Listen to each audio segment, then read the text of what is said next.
He's the CEO of Target Media, the executive chairman of Engine Gaming and Media, back here for the first time in a couple of years, and one of the founders of this great place. It's good to see you. Great to be here, Scott. Welcome. Nobody does Socratic method on television better than you do. It's terrific. I feel like I'm back in law school when I watch you. I really appreciate that. I try, but it's so good to have you. Really, I do want the CEO's perspective, right, ahead of what is a incredibly consequential Fed meeting. What's the fallout? What are your views? Well, whether it's 75 or 50, I'm not here to predict. But I think overall things are going to get worse before they get better. And I think for legacy media, which we'll discuss in a little bit, they're going to get much worse before they get better. You see different parts of the economy. I know you have friends in all sorts of places, CEOs who are running other businesses. Does this feel like recession is imminent to you? Well, certainly people are preparing for a recession, and sometimes that could be self-fulfilling. You're certainly seeing the job cutbacks. You're seeing discretionary expenses cut back. You're seeing travel, which has already been cut back because of the pandemic, being cut back even more.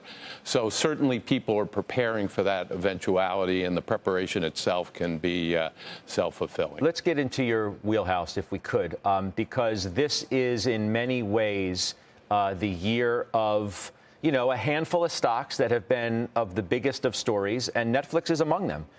Stock that was like $700, and it's been destroyed. And some are questioning whether Netflix's best days are behind it. What's your view?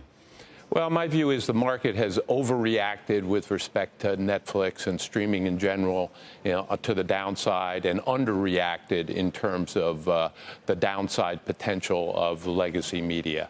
And I think what will be clear is Netflix is still the leader in the streaming world, will continue to be.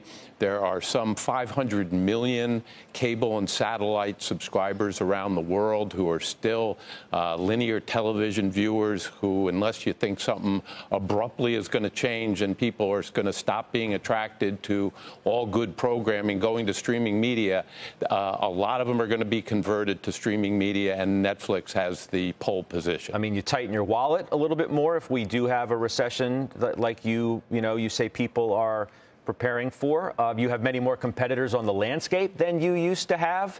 It's a different world for Netflix today than it was yesterday. It is a different world, but you got to look at it also from what's going to happen to legacy media. They're going to be hit with a quintuple whammy here. You already have cord cutting, the $100 bundle continuing to go down. Inflationary pressures are going to cause that to accelerate. You have lower ratings. With lower ratings, you have lower advertising. With impending recession, you have a big advertising pullback.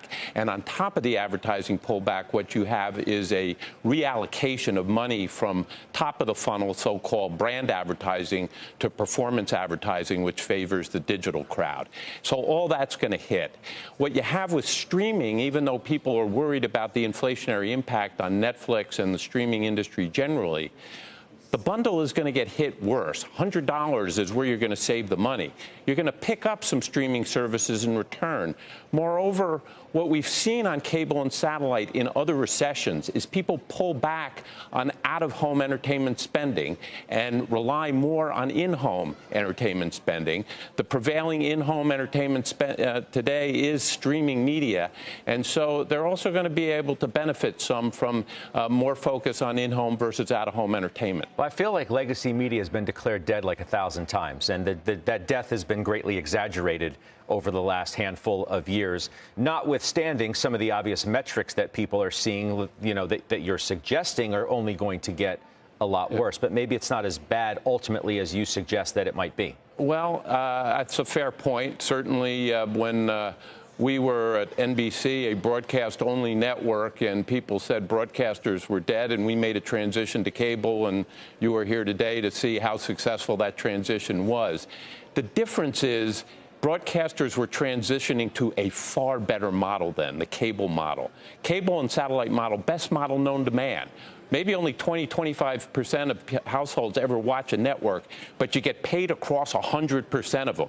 When you're moving into streaming from that model, you're moving into a much worse business model. You got to get paid only across those homes that will watch you and pay for you and stick with you when it's much easier to churn, much tougher model.